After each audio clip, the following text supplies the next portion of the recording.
Let's get real, shoulder pain sucks, and today we're not gonna waste any of your time. We're gonna give you the top exercises to fix this problem short and long term.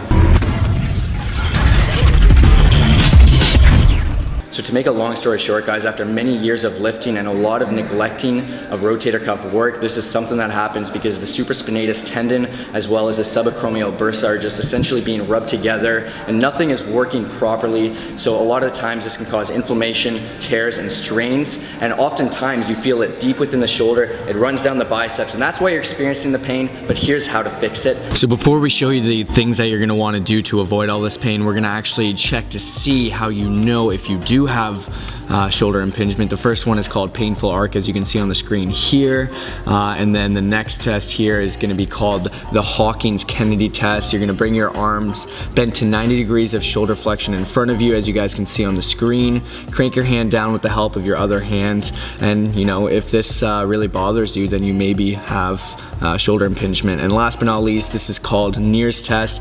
You're going to want to raise your arm right out in front of you, thumb pointing downwards, and you may have shoulder impingement if this movement reproduces your symptoms. So as promised, we're going to show you short and long-term fixes. This is the short-term one. You're going to want to do 5 to 6 reps against the wall. Once you get to the level of your shoulders, as you raise the elbows up and they come off the wall, you're going to almost bring them together to try to further externally rotate the arm, as you guys can see on the screen here. By doing this, simply put, you're going to be temporarily activating the rotator cuff, allowing you to reposition the head of the humerus to where it should be, therefore clearing more room to allow you to raise your arm above your head without any kind of pinching. So this is good while you're working out if you're feeling any kind of pain. First up, really simple, really obvious, but a lot of people don't tend to do the most obvious things. If it hurts, stop doing it. If it's a very sharp pain, you want to avoid this. Usually uncomfortable pain, sometimes you can push through, but not always. Especially with this issue, this is more prevalent. You got a ball and socket joint here. This is something that is really sensitive, and you don't want to worsen the issue. So if you're sleeping on your shoulder, on the bad shoulder, just stop doing that. It's as simple as it sounds. Doing these constant little things, you know, they're going to compound and become worse. So if you're bench pressing and it hurts when you're bench pressing heavy, it's better just to cut it off, spend some time doing the rehab, do the exercises we're about to show you, and then kind of build it back up, get to where you are comfortable to do these exercises. Tip number 2, we've got to simply reduce inflammation. So if there's excessive inflammation, everything's just going to really be disturbed. It's going to bother you, and our goal here is to get that inflammation to go down, to subside, so that way we can move on to other movements to help you guys out. So there's a couple of ways to do this. You can go online, go to your local drugstore and buy some anti-inflammatory gel and apply that a couple times daily. On top of that, I'd highly recommend, and this is something I've been doing a lot lately, is just hot cold therapy for a couple times a day, 10 to 15 minutes.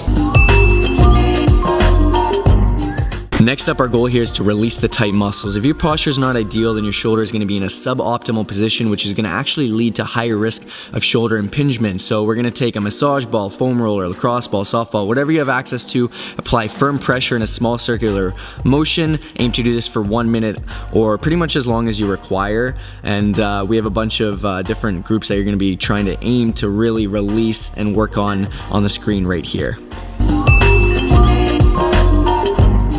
Step number 4, we're going to begin with initial exercises. The goal here is to keep the shoulder as mobile as possible. On the screen here, you see me doing the pendulum.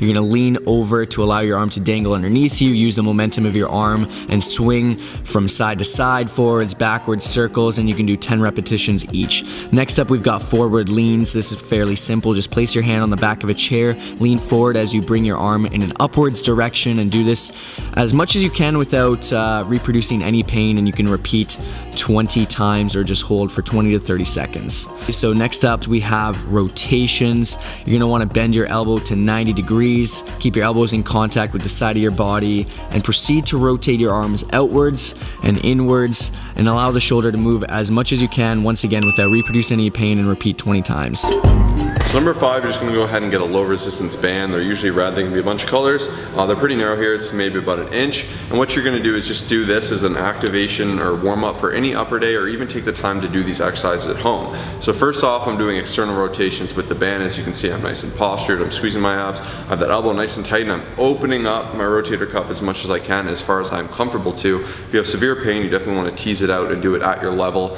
Furthermore, you want to do it with control throughout the movement. You don't want to be jerking and just throwing your arm around. around. This is foolish and this is how you're gonna cause more damage. So do it with control, make sure you have everything tight and you're really just working on opening it up and improving as you go on.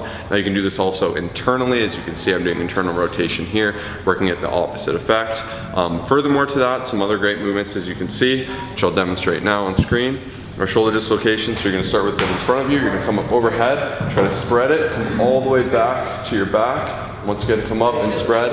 This is a little more advanced, and if you have serious shoulder injuries, I would avoid this. So definitely make sure you're being okay, and definitely make sure your doctor says you're okay to do these movements before you jump into them. So you're gonna come overhead, stretch it out right back, come down, and this is really gonna wake and open up that shoulder. Another thing you can do is kind of warm up the rear delt's chest and just pull in, and just do some of these quick movements to get everything activated, warm, and just get that joint moving, and just work on its kind of ability to withstand this and grow, and you'll get some muscular endurance and some muscular strength out of it. So these are gonna make a yard of difference. Definitely implement these. So on top of the exercises Josh just showed you, we're also gonna do a couple more. This is gonna be focused on isometric training here. This is called the external rotation, and this is to make sure you don't aggravate the inflammation in your shoulder. It involves strengthening your shoulder muscles without moving. Keep your elbows tucked into the side of your body, pull the resistance band away from your body, and you're gonna hold this position for 30 seconds, do it 3 times. Next up, we're focusing on anti-impingement training. Guys, if the shoulder bone is not centered in the shoulder joint, it can often move in an upwards position, and this can lead to the impingement of the structures in the subacromial space. So that's why we want to really focus on humeral head depression here. As you guys can see on the screen, basically you're going to just set up a resistance band high up. You can do it in a doorway, whatever works best for you. Hold at the bottom for 3 to 5 seconds, keep constant tension, and do this 10 to 30 times for 3 sets. Okay, so next up, we're gonna move right into the adduction, and similar, it's just gonna be placed up above head. Hold it for 3 to 5 seconds down at the bottom, and you're just gonna do this once again 10 to 30 times, and these are fantastic to be doing on top of those exercises that Josh was saying. Next up, we're moving into exercises where we're working against gravity. So we're starting off with the flexion. You're gonna wanna stand on the resistance band this time, aim to pull the resistance band upwards to shoulder height, hold for 3 to 5 seconds, return slowly down, repeat 10 to 30 times, and perform 3 sets of these. Okay, so and last but not least, we're moving right over into abduction. Similar, once again, you're standing on the resistance bands, you're pulling it to the side, holding for 3 to 5 seconds, and you're always, for every one of these exercises, keeping constant tension throughout. And once again, 10 to 30 times, perform 3 sets of these, and you guys will be well on your way to strengthening that rotator cuff.